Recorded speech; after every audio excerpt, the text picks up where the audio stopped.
Aleluia. Bendito é teu nome, ó Senhor, acima de todo nome. Toda honra e toda glória pertence ao Senhor. Queremos declarar nessa noite de hoje que o Senhor é o nosso Deus, que o Senhor é o nosso Pai, que o Senhor é o nosso Senhor, que o Senhor é nosso sumo pastor e nós somos ovelhas do teu pasto, do teu pastoreio. E que o Senhor é soberano sobre as nossas vidas e que o Senhor, meu Deus, tem a autoridade de fazer tudo quanto quiser, tudo quanto o teu coração desejar em nossas vidas. Queremos declarar nesta noite o nosso amor pelo Senhor. Queremos declarar a nossa gratidão, Senhor. Gratidão pelos teus feitos em nossas vidas, são grandes, são incontáveis. Tudo que recebemos do Senhor, que temos obtido do Senhor, a tua graça infinita, que o Senhor tem nos abençoado de uma maneira tão tremenda e gloriosa. Muito obrigado, porque na verdade, Deus, nós nada merecemos do Senhor, nada, nada. E tudo que nós temos alcançado e conseguido, obtido, e se apossar e ter, é produto do teu amor e da tua misericórdia, da tua graça. Muito obrigado, Papai do céu, muito obrigado, Pai querido. Muito obrigado, Senhor Jesus, muito obrigado pelo teu amor, pelo teu cuidado e pelo teu zelo tremendo sobre cada um de nós, sobre tua igreja.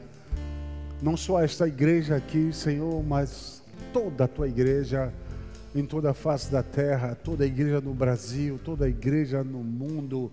Senhor, que a tua mão nesta noite, aonde é noite, onde for dia, visite pelo teu poder, visita com teu abraço, com teu cuidado, com teu zelo, guardando o teu povo, a tua igreja, os missionários, aqueles que estão naqueles países aonde são perseguidos, que eles não têm o direito de pregar a tua palavra, mas mesmo assim, eles têm pregado a tua palavra. Obrigado, Senhor, porque o Senhor nos deixou uma frase, uma palavra de fé. E essa palavra nós podemos profetizar, falar alto e claramente para este mundo, que o mundo ouça, que o mundo entenda que Jesus disse que as portas do inferno nunca vão prevalecer sobre a igreja do Deus vivo. Nunca!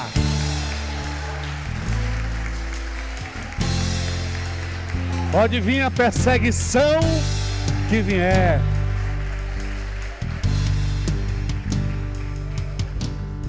pode vir o que vier. O nosso general é Cristo, Ele que vai à frente. O comandante é Jesus. É Ele quem vai em nossa frente. E Ele quem garante a vitória. A Bíblia diz que quando o inimigo vier sobre a gente, o Senhor, como corrente de muitas águas, arvorará contra ele a sua bandeira. E a bandeira de Deus sobre nós é o seu amor. É o seu amor. Nós avançamos, nós marchamos no amor de Deus, no poder de Deus. A igreja não recua, a igreja avança. Entenda, a igreja não recua, ela sempre vai avançar. Porque o nosso Deus, Ele nunca perdeu uma batalha, nem uma guerra. Ele chamou a igreja de mais do que vencedores. A igreja não reconhece derrota. A igreja não é derrotada. Ainda que muitas vezes pareça derrota, mas não é derrotada. Quando Jesus morreu na cruz, o diabo pensou que venceu. Parecia derrota, mas não foi derrota. Quando José foi levado para o Egito, parecia derrota. Mas o resultado final foi o quê? Plena vitória. Amém? Olhe para seu irmão e diga assim: você é mais do que vitorioso.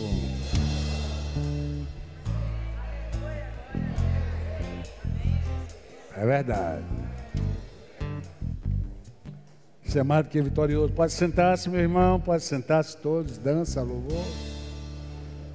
Glória a Deus. Louvado seja o nome do Senhor. Bênção pura. Deus é maravilhoso. Deus é glorioso. Deus é tremendo. Nós estamos pregando sobre concordar com Deus, concordando com Deus. Eu quero dizer a você que tudo em nossas vidas depende se você concorda com Deus ou não. A Bíblia fala: podem duas pessoas andarem juntas, se uma não estiver de acordo, não tem condição. Há uma divisão clara, né? Por isso, quando Deus instituiu o casamento, ele disse: eram ambos uma só carne. Para quê? Porque não podia ser duas, uma só. Divisão não pode existir, né? E essa questão da unidade no casamento, já viu aquela palavra que diz assim: a união faz a força, né? Não faz só açúcar não, viu, gente? Faz a força também, viu? Então, a unidade faz a força, constrói força. Unidade constrói vitórias.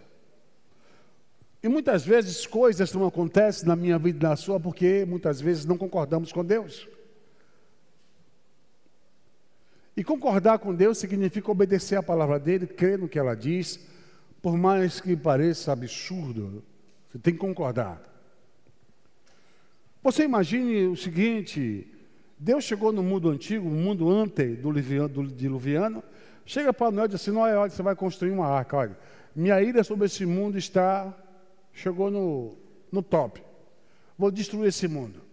O que você vai fazer? Vai fazer uma arca de madeira. Aí Deus deu as dimensões da arca, tudo direitinho, bonitinho, e para que a arca ela fosse um meio de salvação, não só para a família de Noé, mas para os animais. E digo você, não só para a família de Noé, todos quantos quisessem aceitar a proposta de Deus. Porque a Bíblia diz que Noé foi o pregoeiro da justiça. Então Noé levou ali, segundo a Bíblia, 120 anos fazendo aquela arca. E naqueles 120 anos era um absurdo. Alguns historiadores dizem que até a época de Noé nunca tinha chovido. E ali está Noé fazendo a arca, dizendo: Noé, que loucura é essa? Fazendo a arca, para que isso? Porque vai chover muito, o mundo vai inundar. E aqui é para abrigar a minha família, quem quiser entrar, e os animais que Deus mandou trazer e botar na arca. E a arca ela tinha mais de quase 130 metros de comprimento. Era grande. Tinha uns 24 metros, 25 de alturas. Tinha uns 12 de largura e 3 andares.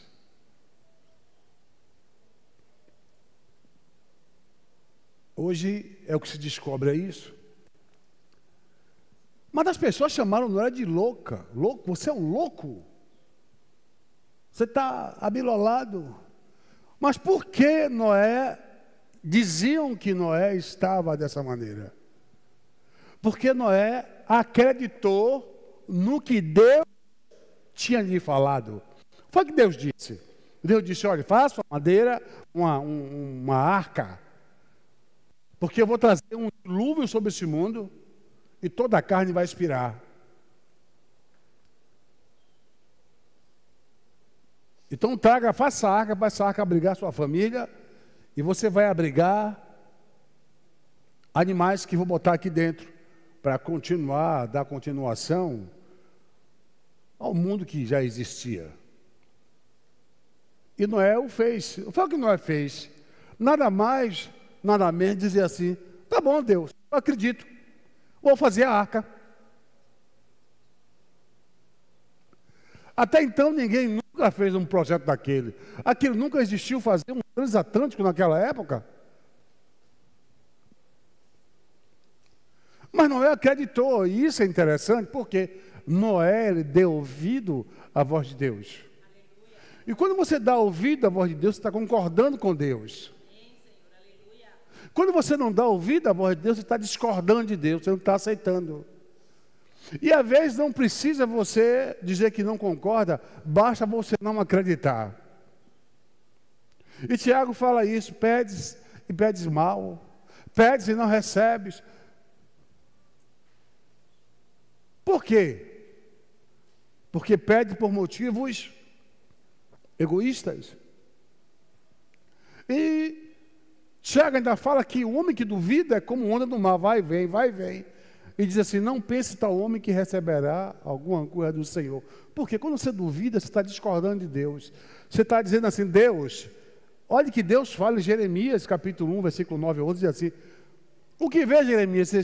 Vejo uma amada de Deus, vejo, viste bem, porque eu velo pela minha palavra para cumpri-la. Então Deus vela pela palavra, Deus é fiel à sua palavra, Deus cumpre sua palavra.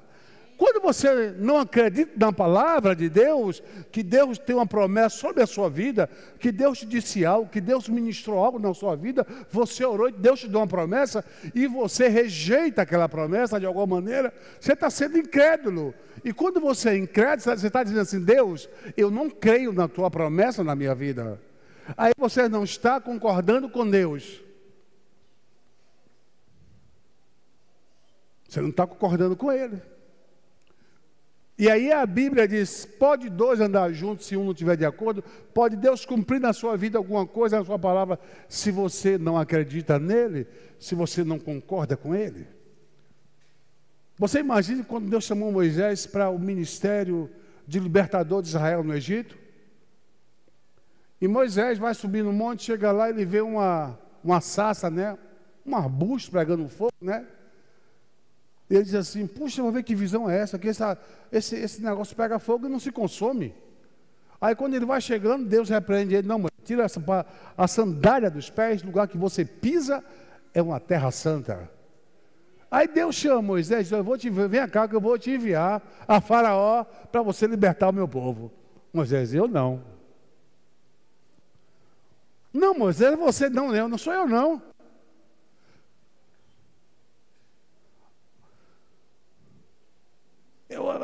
Eu sou pesado em palavras. Moisés, é você, Moisés. Ah, não vou não. E Moisés, ele teimou com Deus, ele bateu o pé com Deus. Sabe por que ele fez isso? Medo. Incapacidade, se sentindo incapaz. Alguns dizem que Moisés, ele pegava nas palavras, não era muito erudito. Não é uma prova dessa muito grande, bíblica, né? São os comentaristas que falam. Mas, em resumo, quem estava chamando Moisés foi Deus. E Moisés tinha a obrigação de acreditar em Deus.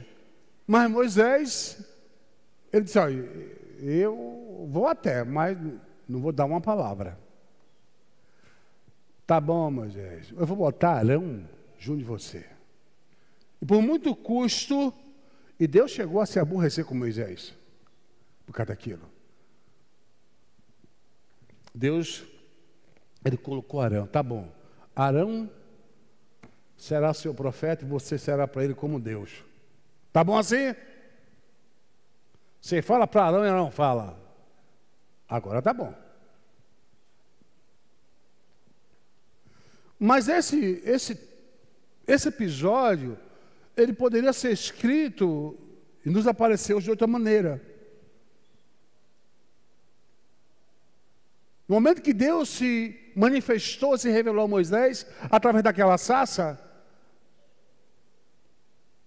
em forma de fogo, e que falou com Moisés, Moisés podia dizer assim: não, Deus, tudo bem, eu vou. Eu tenho minhas limitações, mas eu sou o que estou mandando, eu vou. Aí você se lembra de Pedro? O que foi que Pedro falou quando Jesus mandou ele lançar a rede ao mar? Pedro saiu para pescar com sua turma, pescou a noite toda, não pescou um peixe. Voltou de manhã para a praia, Jesus pediu o barco dele emprestado, pregou para uma multidão incontável, e depois de pregar, fazer a obra de Deus, Jesus disse: pega o barco, vá de novo, entra numa aí, lança a rede do lado direito. E Pedro disse: olha, Senhor, a noite toda a gente zero, não pegou nada. E eles eram exímios pescadores? Exímios pescadores. E nós não pegamos peixe nenhum, mas sobre a tua palavra nós lançaremos a rede. Eu concordo com você, Jesus. Eu estou mandando jogar rede, eu vou te obedecer, vou concordar com você. E você vê que esse trecho poderia ser escrito de outra maneira, claro. Eu disse: Senhor, sinto muito, vou nada. Vou não. Eu tenho experiência em pescaria, não vou, né? E a Bíblia dizia assim, hoje em dia, realmente, e Pedro não acreditou na palavra do Senhor. Por isso, naquela manhã, ele deixou de faturar uma grande quantidade de peixe e vender por uma grana maravilhosa. Poderia ser escrito assim: se Pedro não concordasse, se Pedro não aceitasse. Igual ao capitão, quando Samaria foi cercada, e o profeta Eliseu disse que ia haver abundância de víveres no outro dia. E as pessoas estavam como? As pessoas estavam morrendo de fome, comendo o bebê de um, o bebê da outra, estavam bebendo xixi porque não tinha água. O cerco. Um exército cercou a cidade que não tinha comida, não tinha nada. E Eliseu disse que com 24 horas teria comida em abundância. Por exemplo, assim, amanhã vai ter 1 quilo de feijão por R$2. A gente sabe que o feijão é de R$7 em diante. Vai ter 1 quilo de açúcar por 50 centavos. Vai ter 1 quilo de arroz por R$1. 1 quilo de farinha da boa por R$3. Você sabe que é 7, 8, 9. A gente sabe disso. Então, o que Eliseu disse foi isso. Praticamente tudo de graça. E no outro dia aconteceu o seguinte: que o exército que sitiou a cidade, ele fugiu por causa, ele viu um rumor de guerra, ele fugiu como se estivesse desesperado. Foi Deus que causou essa confusão. Só que quando o exército sitiava uma cidade, o exército de 100 mil homens, 150, 200 mil homens, isso chama empreendimento de guerra. Existe uma companhia dentro do exército, responsável, chamada intendência, responsável pelo suprimento daquele exército.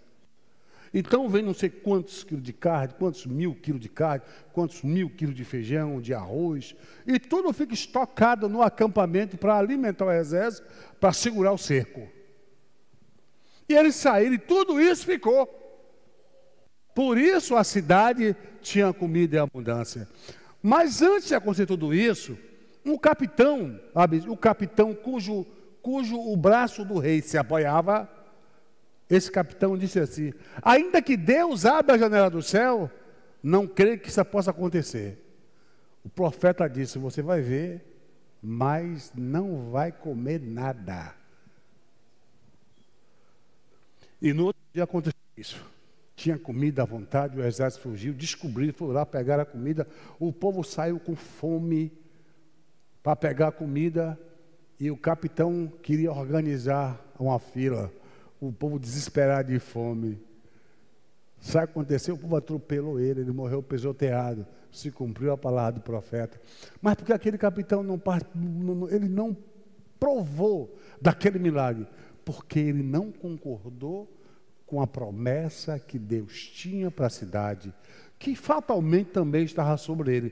Talvez se ele cresce, ele ia comer, ia saciar, ia continuar como pai de sua família, cuidando de sua família, mas por um ato de incredulidade, não concordar com Deus, ele perdeu. Ele perdeu. Então, concordando com Deus, é você concordar com aquilo que Deus fala para você, ou já falou, ou já ministrou na sua vida. E você consegue concordar com isso? Você imagine só, 700 anos de Cristo, Deus salta uma profecia e diz assim: voz do que clama no deserto, endireitai o caminho do Senhor, aplanai o caminho do Senhor. Aí ele está falando de quem? João Batista, né? Tanto é que João Batista, quando está pregando, as pessoas dizem: quem é você? Você é profeta? Ele diz: não. Você é o Cristo? Não. Quem é você? Eu sou a voz que clama no deserto. Eu sou aquele homem. Os judeus sabiam disso, que Deus falou de mim 700 anos antes de eu nascer, no livro de Isaías. Voz que clama no deserto. Olha o projeto de Deus. Amém? Mas você se lembra de João Batista com tanta precisão? Ótimo. Mas você não sabe que quando Deus profetiza isso, no coração de Deus tem duas pessoas que concordam com Deus depois de ter um plano com Deus. Quem é? Zacarias e Isabel, os pais de João Batista. Que a profecia não fala deles. Mas para João Batista nascer, tinha que nascer de nascimento de mulher. Tinha que nascer de um casal. O casal escolhido foi quem? Isabel e Zacarias. Você vê que coisa tremenda. Porque Deus tinha uma promessa, não era para João Batista, era para Zacarias e Isabel, que eles teriam um filho. A promessa de eles parirem o precursor do Cristo, aquele que foi na frente do Cristo, preparando o caminho do Senhor. 700 anos de Isabel e Zacarias nascer, Deus já tinha um plano e uma promessa para os dois. Quando a promessa veio, só fez se cumprir. E Zacarias podia dizer assim: Zacarias, quando sai do templo, ele sai mudo, porque ele não crê. Mas naquele inteiro em que ele sai do templo, que ele vai ministrar, a mulher fica grávida. Ele engravida a sua esposa. Ele já é idoso. Ela fica grávida de João Batista. E eles não sabem que eles estão concordando com uma profecia de Deus, de um plano eterno de Deus, do Cristo. Antes dele vir, viu um precursor, que é o João Batista. Eles concordam com Deus, porque eles estão orando a Deus. A Bíblia diz que aquele casal era temente a Deus, na presença de Deus, inculpado, orando, andavam orando, buscando ao Senhor.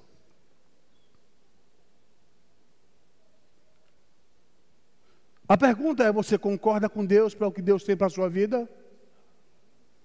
Até que ponto você concorda com Deus? Até que ponto você aceita o que Deus tem para a sua vida? E se você aceita e concorda, o que é que tem feito? Você tem se disponibilizado diante de Deus, concordado com Deus? Quando você vai para a parábola do semeador, a Bíblia diz que parte da semente caiu no caminho. Não é isso? Caiu no caminho. Vieram as aves do céu e comeram. É?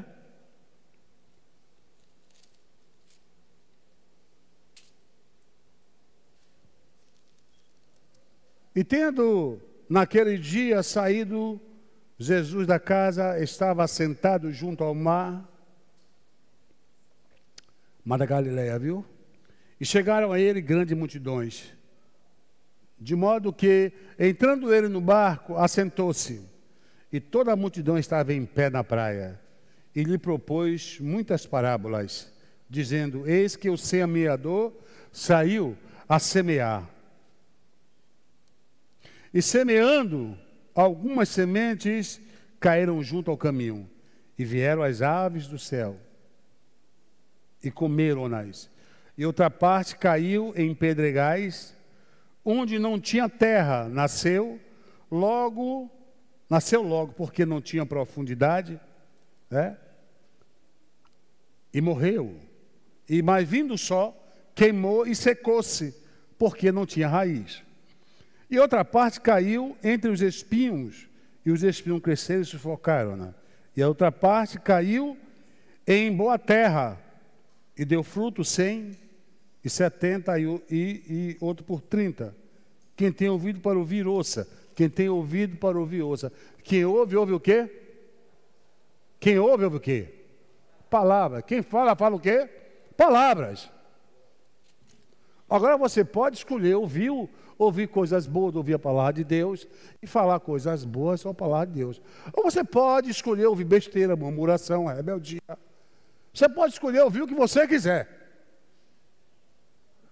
Mas de tudo que você ouvir, a única coisa que você vai ouvir, vai edificar, é a palavra de Deus. Porque o resto vai jogar para baixo.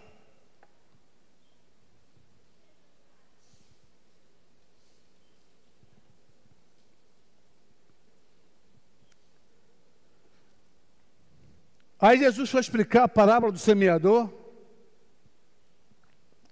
para os seus discípulos. E ele disse assim, olha, escutai, pois, a parábola do semeador.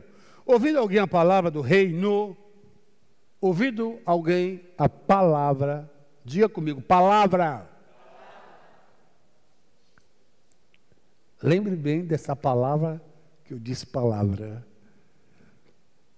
Ouvindo alguém a palavra do reino, e não entendendo, vem o maligno e arrebata o que foi semeado no seu coração.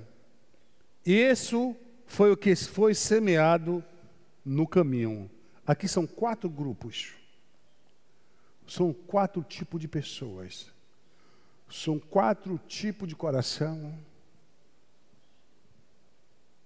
São 4 tipos de reações. São 4 tipos de resposta à semeadura de Deus. Entenda isso. Aqui são 4 tipos de resposta à semeadura. Ele está dizendo a você que o coração é o terreno. O coração é o terreno.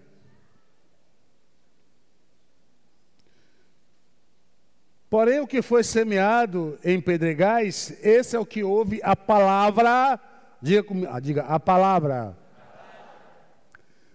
E logo recebe com alegria, mas não tendo raiz em si mesmo, persevera por pouco tempo. E vindo a aflição ou a perseguição por causa da palavra, por causa da palavra. Isso. Logo se ofende. E o que foi semeado entre os espinhos é o que ouve a palavra, diga, a palavra, mas os cuidados deste mundo, o engano da riqueza, os prazeres sufocam a palavra e a torna infrutífera. Diga, torna infrutífera. A palavra está lá, infrutífera. Ela quer dar fruto, mas não pode dar fruto.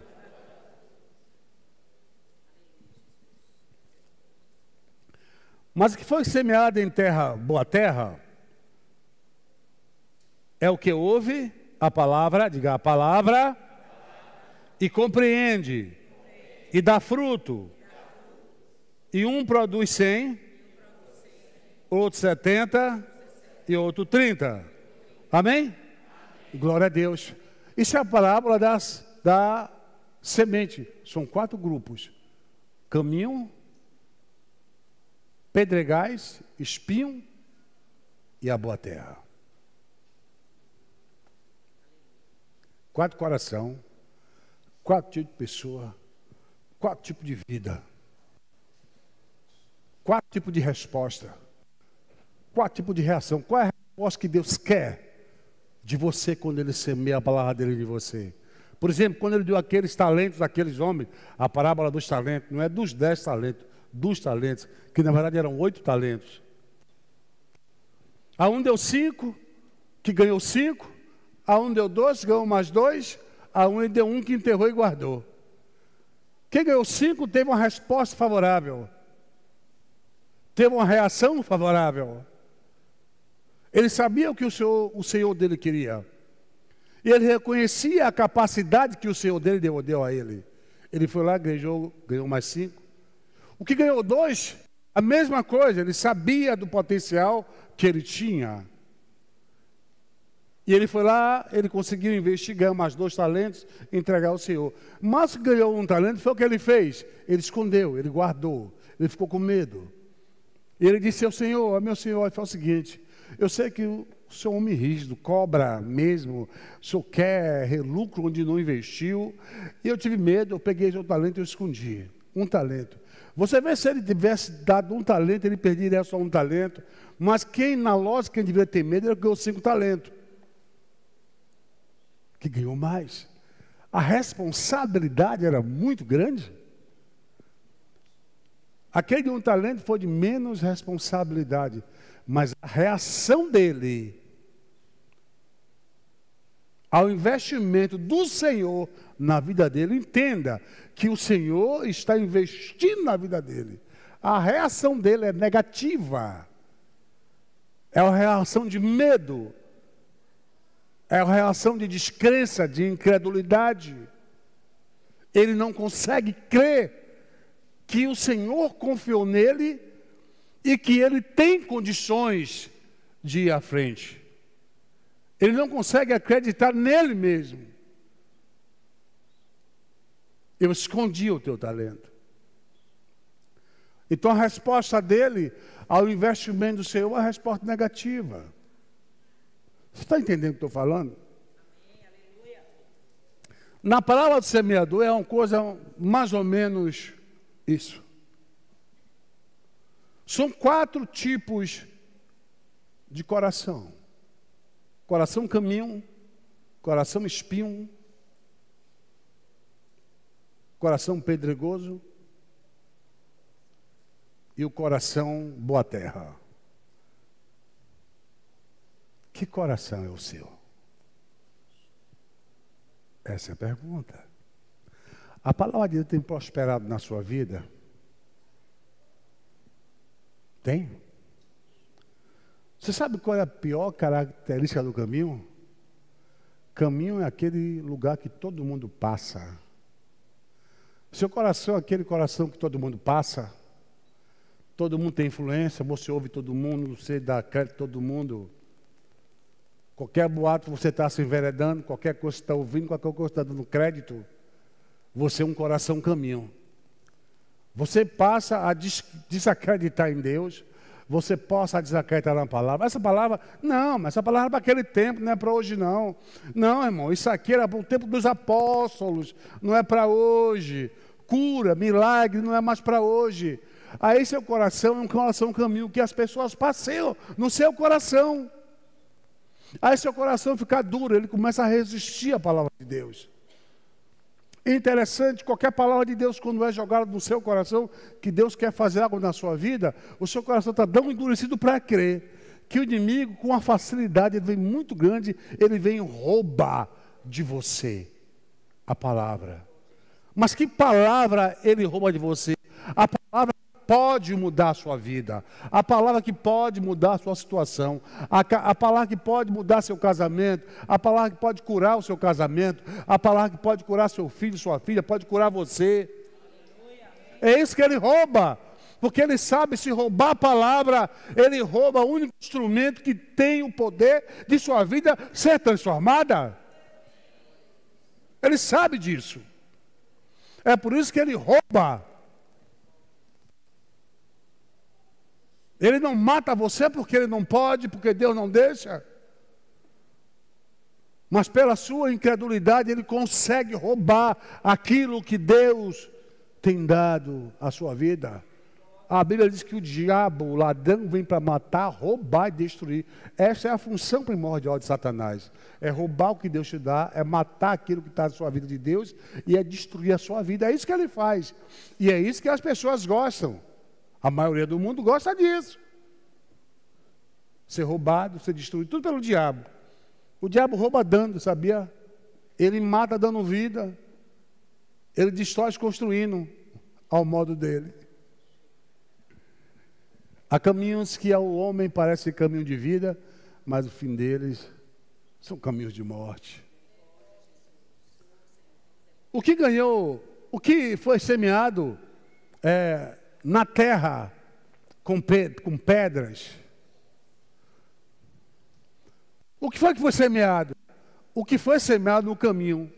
O que foi que foi semeado no caminho? A palavra. O que foi semeado entre os pedregais? A palavra. Não é porque a sua vida é cheia de defeitos, cheia de problema, que Deus não vai deixar de liberar a palavra para você. Entenda isso.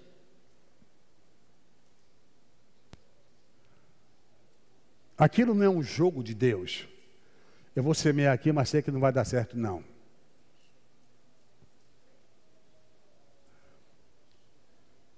Deus trabalha com a possibilidade de superação de você crer. Deus é aquele que faz, hoje Israel planta flor no deserto, tem água no deserto. Então, entre os pedregais,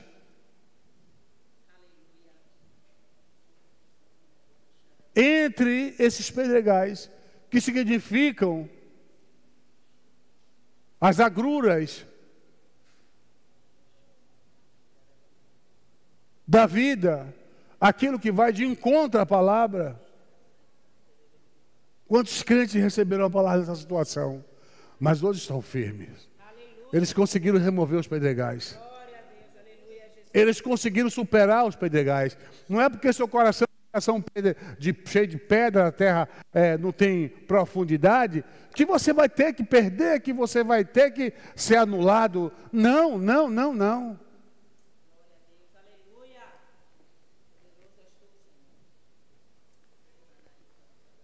O que Deus fala para o rapaz que ganha um talento?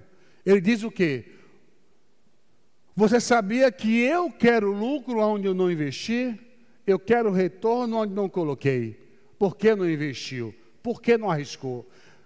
Jogar a palavra nos pedregais, Deus está arriscando que aquele terreno pedregoso se supere, produza, porque a palavra é maior do que tudo.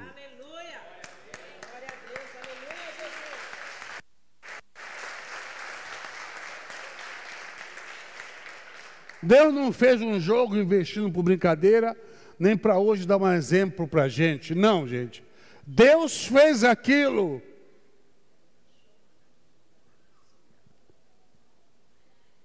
Porque Deus esperava uma resposta positiva. Quantas pessoas na igreja se convertem, aceitam Jesus como Salvador e fica naquela coisa, está ralo, está fundo, anda a pé, é tribulação, pastor não aguenta, pastor não vou suportar, e está ali 1 ano, 2, 3, determinado tempo aquela pessoa toma aqui, se levanta,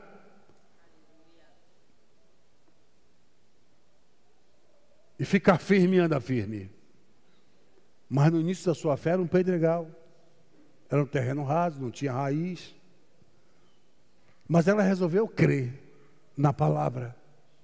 Quando você concorda que o investimento de Deus na sua vida é poderoso, muita coisa na sua vida pode mudar. Muita coisa está assim na sua vida porque você não concorda com Deus. Você pode pensar que o diabo é maior do que Deus. Não, que o diabo está fazendo isso na minha vida. O diabo não está fazendo nada. Ele está ali para fazer isso mesmo. Mas a palavra de Deus é maior do que o diabo. Reconheça, realmente, se você tem um inimigo, olhe seu inimigo, vê seu inimigo, cale seu inimigo, ele tem condições de fazer muita coisa? Tem. Mas só que é maior do que aquilo que está com você. Tome posse de Deus, tome posse da palavra, lute, batalhe, cresça, repreenda. Porque o que está em você é maior, te dá muito poder que o inimigo tem. E essa palavra pode prosperar na sua vida, você pode crescer. Eu não estou aqui te prometendo, meu irmão, o impossível. Eu estou dizendo a você o que a palavra de Deus diz a respeito de você. Jesus disse a um certo homem que foi curado, disse assim: tudo é possível àquele que crê. Crê em quê? Na palavra. Eu sempre pego esse texto aqui, eu cito essa parte. Lembra quando Jesus foi curar a filha de Jairo? Preste atenção no que ele fala.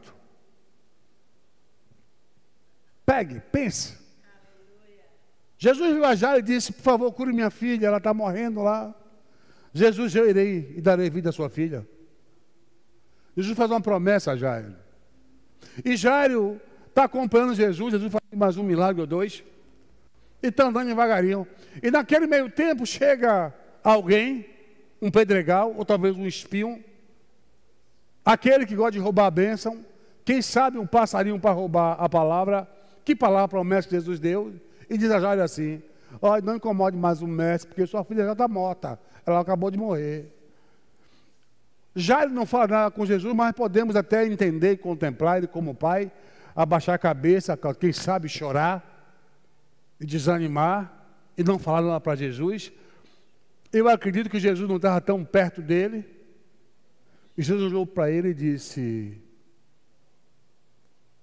não temas, crê somente. Aleluia. Como é confortante você ouvir uma palavra dessa, que sai da boca de um homem que ressuscita os mortos, cura os aleijados, e que para ele não é impossível. Como aquilo foi no coração de Jairo, como um bálsamo consolador, consolando o coração dele. Que coisa maravilhosa, né?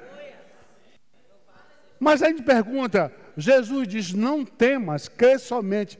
Crê o quê? Que vai fazer o milagre? Não, creia no que eu te disse, concorde comigo. Eu irei, eu darei vida à sua filha.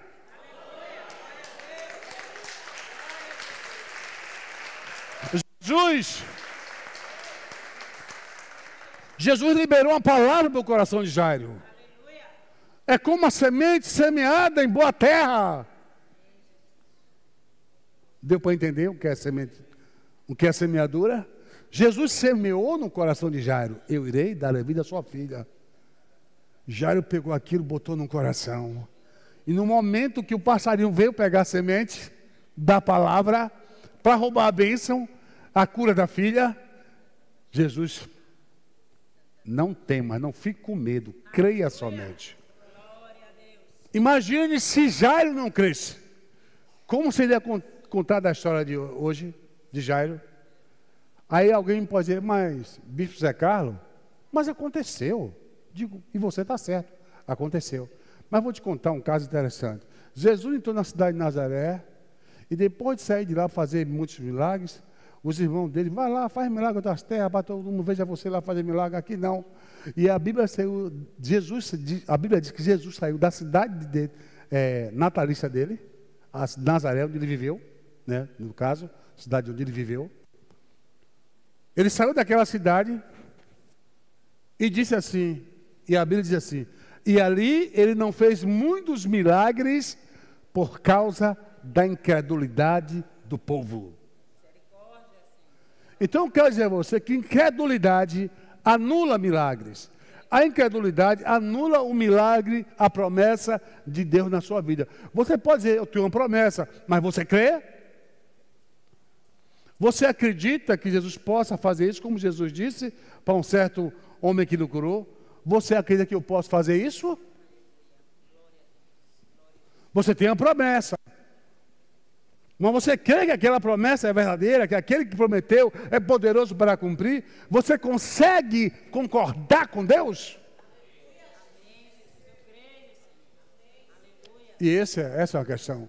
E você vê que ali nos pedregais, o que acontece nos pedregais? Olha, a mesma palavra foi lançada sobre o caminho, a mesma palavra sobre o terreno pedregoso, a mesma palavra é lançada entre os espinhos. A mesma palavra, não muda. Qual o problema? A resposta dos corações revela quem eles são. A resposta do seu coração revela você, quem você é, se você acredita ou não acredita. Olha, a Bíblia, o Evangelho, a palavra de Deus, é algo sobrenatural. Você não pode tentar crer nisso com o seu intelecto, com o seu entendimento. Eu acho que é assim, eu acho que isso é, eu acho que é assim, eu acho que é assado. O seu acho para Deus não vale nada. O que vale é o que Deus acha. O que Deus pensa. E você no mundo tem todo tipo de crente. Você tem crente caminho, crente pedregal, crente que está entre os espinhos. E tem crente que é um bom coração. Tem crente que não crê em milagre. Tem crente que não crê no que Jesus fez. Existem linhas de ensinamento que diz que aquilo é alegoria. Eram comparações. Outros dizem, não, aqui só para aquele tempo, milagre só para aquele tempo. Para você ver. Mas Jesus é o mesmo hoje, ontem, hoje, eternamente, e continua fazendo os mesmos milagres que fazia antigamente. O mesmo. E o que cai, a mesma palavra, as mesmas promessas, cai no coração, que está entre os ficou entre os espinhos. O que é que fala de espinho? Tribulação, perseguição, sufoco de vida, aperto. Tem crente que vem e se converte, está aqui 1 mês, 2, 3, 1 ano, mas não aguenta a tribulação, não aguenta a luta, a batalha. Ah, não aguento não. Aí ele sai do caminho. Aí a tribulação passa. Não passa, é que ele não consegue ver mais os espinhos que estão perto dele. O que é que ele faz? Aquela palavra que foi semeada no coração dele para dar fruto, não dá. E qual a diferença entre esses 4 grupos? E com o de boa terra, que é o 4º grupo. É o que caiu na boa terra. Não é que o coração da boa terra é melhor que o outro coração. Mas esse coração tem uma característica fundamental. Ele absorve. Entenda isso. Ele absorve. Você vê que no primeiro caso, o inimigo rouba. Mas nos 2 casos, o inimigo não rouba. Já viu? A culpa é do homem. A vez que a palavra fica ela está lá, infrutífera. Quantos crentes tem assim, irmão? A palavra está lá no coração, infrutífera. Porque a Bíblia diz, esta é a palavra da fé que pegamos. É isso? Ela está bem perto de ti. Está no teu coração, na sua boca, para você confessar. Às vezes a palavra está lá, mas está infrutífera. A palavra quer estourar e dar fruto, mas não consegue. Não consegue porque o coração do crente ele não consegue crer. Ele não aceita que Deus pode fazer. Ele não consegue trazer para o seu coração, não, Deus pode fazer todas as coisas da minha vida. Deus eu creio, Deus eu recebo. Ele não consegue isso, por isso a palavra fica lá infrutífera, ela não cresce, ela não dá fruto, mas a palavra está aí em você. Então você precisa parar e concordar com Deus. E concordar com Deus é você olhar a palavra e dizer, Deus, eu creio nessa palavra, é absurda, mas eu acredito. Você sabe por que Jonas se jogou daquele barco? Ele sabia que não ia morrer, rapaz, não é bobo não. Ele tinha uma missão a cumprir. Ele sabia que ia dar um jeito, mas queria morrer, não ia. Me joga aí, vá. Mas você me joga, rapaz, estou mandando. Eu sei o Deus que eu tenho na cabeça dele, me joga aí. Porque ele sabe que tinha que ir para Nínive, foi para Tarsis, direção contrária. Deus deu uma palavra, ele não concordou, foi para outro lugar. Me joga aí, vai, me joga no mar. Jogou ele no mar. Deus ponhou um peixe, engoliu ele, jogou ele para Nínive. E ele sabia disso, que ele saiu o peixe, jogou ele na praia, vomitou, ele saiu gritando. Ainda 40 dias, Nínive será destruída.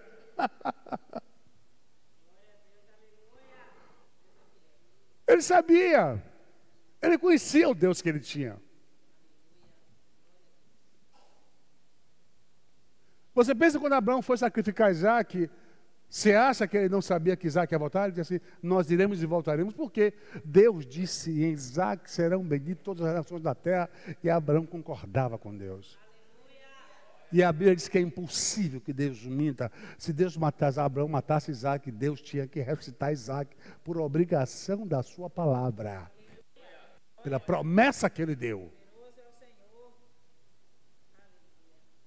Concorde com Deus, irmãos. Concorda com o Senhor. Amém?